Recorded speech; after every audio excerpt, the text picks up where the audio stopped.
जय हिंद दोस्तों, स्वागत है हमारे यूट्यूब चैनल पर। दोस्तों आज हम रेलवे भर्ती परीक्षा 2024 के लिए प्रीवियस ईयर क्वेश्चन पेपर लेकर आए हैं, जिसमें हम आरपीएफ सब इंस्पेक्टर और आरपीएफ कांस्टेबल के लिए प्रीवियस ईयर क्वेश्चन पेपर देखेंगे, जिसमें हम जीके जीएस के 50 महत्वपूर्ण प्रश्नों को देखेंगे। दोस्तों ये हमारा 14वां प्रैक्टिस सेट है। अभी तक हमने 13 प्रैक्टिस सेट हल किए हैं। यदि आपने नहीं देखे हैं तो डिस्क्रिप्शन में जाकर आप देख सकते हैं। दोस्तों चलिए हम स्टार्ट करते हैं। हमारा पहला क्वेश्चन है, भारत में किसी राज्य का राज्यपाल बनने के लिए न्यूनतम आयु सीमा क्या है? तो दोस्तों इसमें पूछा गया है कि भारत के किसी राज्य का राज्यपाल बनने के लिए न्यूनतम आयु सीमा क्या है। इसके ऑप्शन है 25 वर्ष, 30 वर्ष, 35 वर्ष या 40 वर्ष। तो इसका राइट आंसर होगा 35 वर्ष। किसी राज्य का राज्यपाल बनने के लिए न्यूनतम आयु 35 वर्ष है। तो इसका राइट आंसर ऑप्शन सी होगा। हमारा अगला क्वेश्चन है, झारखंड की निम्न में से किस नदी को जलोढ़ सोना पाया जाता है? दोस्तों झारखंड के निम्न में से किस नदी में जलोढ़ सोना पाया जाता है? इसका ऑप्शन है स्वर्णरेखा नदी, दक्षिणी कोलाई, उत्तरी कोलाई या बराकार नदी। तो इसका राइट आंसर होगा स्वर्णरेखा नदी। झारखंड की स्वर्णरेखा नदी में जलोढ़ सोना पाया जाता है। तो इसका राइट आंसर ऑप्शन ए होगा। हमारा अगला क्वेश्चन है, साजी थॉमस जिन्हें वर्ष 2014 में अर्जुन पुरस्कार से सम्मानित किया गया, निम्न में से किस खेल से संबंधित हैं? दोस्तों इसमें पूछा गया कि साजी थॉमस जिन्हें वर्ष 2014 में अर्जुन पुरस्कार से सम्मानित किया गया था, वह किस खेल से संबंधित थे? इसके ऑप्शन है तलवारबाजी, नौकायान, बॉक्सिंग या साइकिलिंग। दोस्तों यहाँ पर नौकायान होगा, ये टाइपिंग मिस्टेक हुई है, नौकायान। तो साजी थॉमस थे वो नौकायान से संबंधित थे। तो इसका राइट आंसर ऑप्शन बी होगा। दोस्तों हमने पिछली वीडियो में आपको बताया था कि रेलवे में बहुत से क्वेश्चन है जो करंट अफेयर्स के पूछे जाते हैं। यह एक करंट अफेयर्स का ही क्वेश्चन है, तो करंट अफेयर्स को विशेष ध्यान से पढ़ना है और इसकी विशेष तैयारी करनी है, जो कि आपके स्कोर को बढ़ा सकती है। चलिए तो हमारा अगला क्वेश्चन है, राज्य की कार्यकारी शक्ति किसके पास होती है? दोस्तों इसे पूछा गया कि राज्य की कार्यकारी शक्ति किसके पास होती है। इसके ऑप्शन है उच्च न्यायालय के पास, मुख्यमंत्री के पास, विधानसभा सदस्य के पास या राज्यपाल के पास। तो इसका राइट आंसर होगा राज्यपाल के पास। राज्य की कार्यकारी शक्ति है वो राज्यपाल के पास होती है। तो इसका राइट आंसर ऑप्शन डी होगा। हमारा अगला क्वेश्चन है, लोकसभा का संसद सदस्य बनने के लिए न्यूनतम आयु सीमा क्या है? दोस्तों इसमें पूछा गया कि लोकसभा में संसद सदस्य बनने के लिए न्यूनतम आयु सीमा क्या है। इसके ऑप्शन है 25 वर्ष, 35 वर्ष, 30 वर्ष या 21 वर्ष। तो इसका राइट आंसर होगा 25 वर्ष। लोकसभा का संसद सदस्य बनने के लिए न्यूनतम आयु सीमा 25 वर्ष है। तो इसका राइट आंसर ऑप्शन ए होगा। हमारा अगला क्वेश्चन है, पीर पंजाल और धौलाधार पर्वतमालाएं किस हिमालय का हिस्सा हैं? दोस्तों इसमें पूछा गया कि पीर पंजाल और धौलाधार पर्वतमालाएं वो किस हिमालय का हिस्सा हैं। इसका ऑप्शन है परा हिमालय क्षेत्र, शिवालिक, उच्च हिमालय क्षेत्र या निम्न हिमालय क्षेत्र। तो इसका राइट आंसर होगा निम्न हिमालय क्षेत्र। जो पीर पंजाल और धौलाधार पर्वतमालाएं हैं वो निम्न हिमालय क्षेत्र का हिस्सा हैं। तो इसका राइट आंसर ऑप्शन डी होगा। हमारा अगला क्वेश्चन है, समानता के आधार पर भेदभाव पर प्रतिबंध भारतीय संविधान के किस मौलिक अधिकार के तहत आता है? तो दोस्तों इसमें पूछा गया कि समानता के आधार पर भेदभाव पर प्रतिबंध है जो भारतीय संविधान के किस मौलिक अधिकार के तहत दिया गया है। इसमें ऑप्शन है जीवन जीने का अधिकार, शोषण के विरुद्ध अधिकार, धार्मिक स्वतंत्रता का अधिकार, समानता का अधिकार। तो इसका राइट आंसर होगा समानता का अधिकार। समानता का अधिकार के तहत किसी व्यक्ति पर समानता के अधिकार पर भेदभाव पर प्रतिबंध है जो भारतीय संविधान के समानता के अधिकार में दिया गया है। तो इसका राइट आंसर ऑप्शन डी होगा। हमारा अगला क्वेश्चन है, निम्न में से कौन सी फसल रोपकर उगाई जाती है? दोस्तों इससे पूछा गया कि कौन सी फसल है जो रोपकर उगाई जाती है। इसका ऑप्शन है चाय, कॉफ़ी, काजू या उपयुक्त सभी। तो इसका राइट आंसर होगा उपयुक्त सभी फसलें हैं जो रोपकर उगाई जाती हैं। तो इसका राइट आंसर ऑप्शन डी होगा। हमारा अगला क्वेश्चन है, निम्न में से कौन सा एक ग्रह दक्षिणावर्त घूमता है? दोस्तों इसमें पूछा गया कि कौन सा एक ग्रह जो दक्षिणावर्त दिशा में घूमता है। इसका ऑप्शन है वरुण, बृहस्पति, शनि। यहाँ पर दोस्तों शनि होगा, शनि या अरुण। तो इसका राइट आंसर होगा अरुण। अरुण है जो एक दक्षिणावर्त दिशा में घूमता है। दोस्तों सौरमंडल में कुल 2 ग्रह हैं जो दक्षिणावर्त दिशा में घूमते हैं, एक है शुक्र और एक है अरुण जो दक्षिणावर्त दिशा में घूमते हैं। तो इसका राइट आंसर ऑप्शन डी होगा अरुण। हमारा अगला क्वेश्चन है, भारतीय स्वतंत्रता संग्राम की पहली सामूहिक हड़ताल कौन सी थी? दोस्तों इसमें पूछा गया कि भारतीय स्वतंत्रता संग्राम की पहली सामूहिक हड़ताल कौन सी थी? इसका ऑप्शन है रोल एक्ट सत्याग्रह, अहमदाबाद मिल हड़ताल, खेड़ा सत्याग्रह या चंपारण सत्याग्रह। तो इसका राइट आंसर होगा रोल एक्ट सत्याग्रह। रोल एक्ट सत्याग्रह जो एक पहली सामूहिक हड़ताल थी। तो इसका राइट आंसर ऑप्शन ए होगा। हमारा अगला क्वेश्चन है अमृता शेरगिल किस क्षेत्र की मशहूर शख्सियत हैं? तो दोस्तों इसमें पूछा गया कि अमृता शेरगिल वो किस क्षेत्र से संबंधित हैं? तो इसका ऑप्शन है चित्रकला, नृत्य, संगीत या नाट्य। तो इसका राइट आंसर होगा चित्रकला। जो अमृता शेरगिल वो चित्रकला से संबंधित हैं। तो इसका राइट आंसर ऑप्शन ए होगा। हमारा अगला क्वेश्चन है निम्न में से कौन सा भारतीय संसद का स्थायी सदन है? तो दोस्तों इसमें पूछा गया कि भारतीय संसद का स्थायी सदन कौन सा है?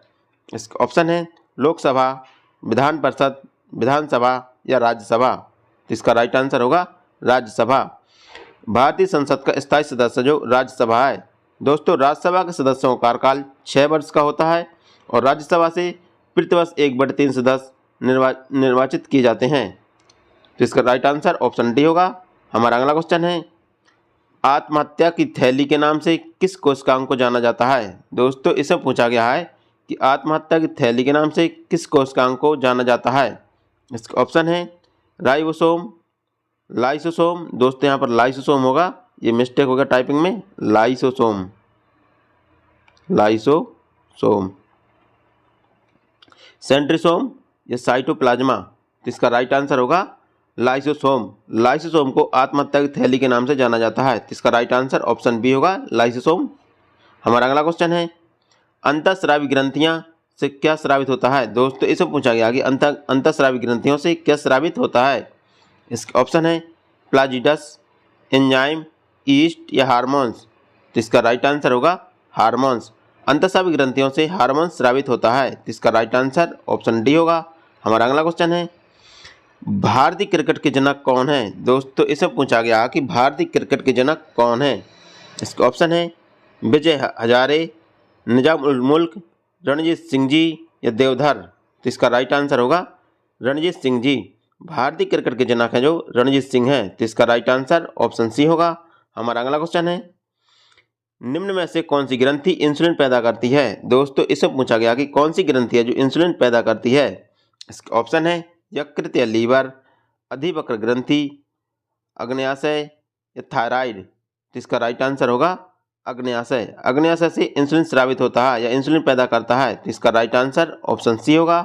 हमारा अगला क्वेश्चन है सांप्रदायिक निर्वाचन के जनक किसे कहा जाता है? दोस्तों इसमें पूछा गया कि सांप्रदायिक निर्वाचन के जनक किसे कहा जाता है?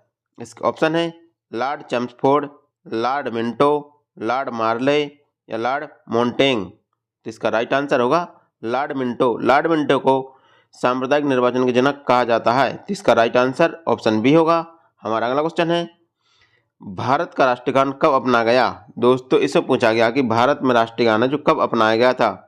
इसका ऑप्शन है 15 अगस्त 1947, 26 जनवरी 1947, 15 अगस्त 1950 या 24 जनवरी 1950।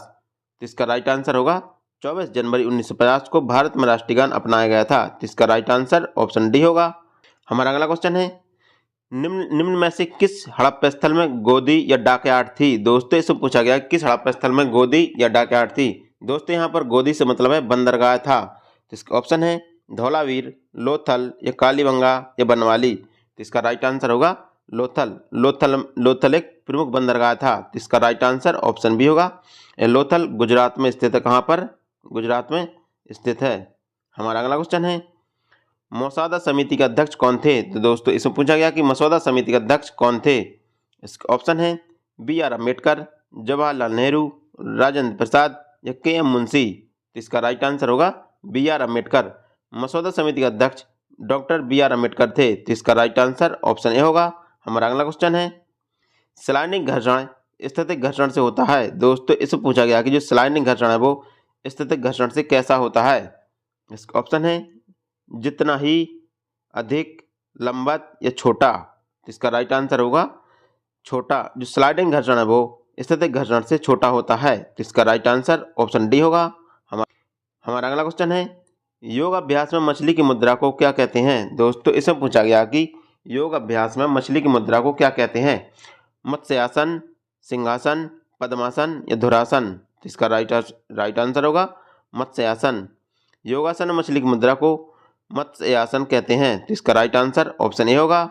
हमारा अगला क्वेश्चन है, निम्न में से कौन सी फसल रबी की फसल है? दोस्तों इसमें पूछा गया कि कौन सी फसल है जो रबी की फसल है। इसका ऑप्शन है बाजरा, ज्वार, चावल या मक्का? तो इसका राइट आंसर होगा बाजरा। बाजरा एक रबी की फसल है, तो इसका राइट आंसर ऑप्शन ए होगा। हमारा अगला क्वेश्चन है, निम्न में से किस देश को सफ़ेद हाथी की भूमि कहा जाता है? दोस्तों इससे पूछा गया कि किस देश को सफ़ेद हाथी की भूमि के नाम से भी जाना जाता है। तो इसका ऑप्शन है भारत, श्रीलंका, थाईलैंड या इंडोनेशिया? तो इसका राइट आंसर होगा थाईलैंड। थाईलैंड में सफ़ेद हाथी पाए जाते हैं, तो इसे सफ़ेद भूमि कहते हैं। तो इसका राइट आंसर ऑप्शन सी होगा। हमारा अगला क्वेश्चन है, बुक्सा बाघ अभ्यारण्य कहाँ स्थित है? दोस्तों इसमें पूछा गया कि बुक्सा बाघ अभ्यारण्य जो कहाँ पर स्थित है। इसका ऑप्शन है पश्चिम बंगाल, सिक्किम, बिहार या असम? तो इसका राइट आंसर होगा पश्चिम बंगाल। बुक्सा बाघ अभ्यारण्य जो पश्चिम बंगाल में स्थित है, तो इसका राइट आंसर ऑप्शन ए होगा। दोस्तों पश्चिम बंगाल में ही सुंदरबन का डेल्टा पाया जाता है। सुंदरबन डेल्टा पश्चिम बंगाल में ही पाया जाता है। हमारा अगला क्वेश्चन है, निम्न में से कौन सा संगठन भारत में गरीबी रेखा की गणना करता है? दोस्तों इससे पूछा गया कि कौन सा संगठन है जो भारत में गरीबी रेखा की गणना करता है। इसके ऑप्शन है नीति आयोग, CSO, NSSO, वित्त आयोग? तो इसका राइट आंसर होगा NSSO है जो भारत में गरीबी रेखा की गणना करता है। तो इसका राइट आंसर ऑप्शन सी होगा। हमारा अगला क्वेश्चन है, निम्न में से कौन grand old man of India कहा जाता है? मतलब किसे grand old man of India कहते हैं। इसका ऑप्शन है RC दत्त, MG रानाडे, दादा भाई नेहरू जी या गोपाल कृष्ण गोखले? इसका राइट आंसर होगा दादा भाई नेहरू जी। दादा भाई नेहरू जी को grand old man of India कहते हैं। तो इसका राइट आंसर ऑप्शन सी होगा। हमारा अगला क्वेश्चन है, शीतकालीन पैरालंपिक खेल 2018 में कहाँ आयोजित किए गए थे? दोस्तों इससे पूछा गया कि शीतकालीन पैरा ओलंपिक खेल 2018 में कहाँ आयोजित किए गए थे।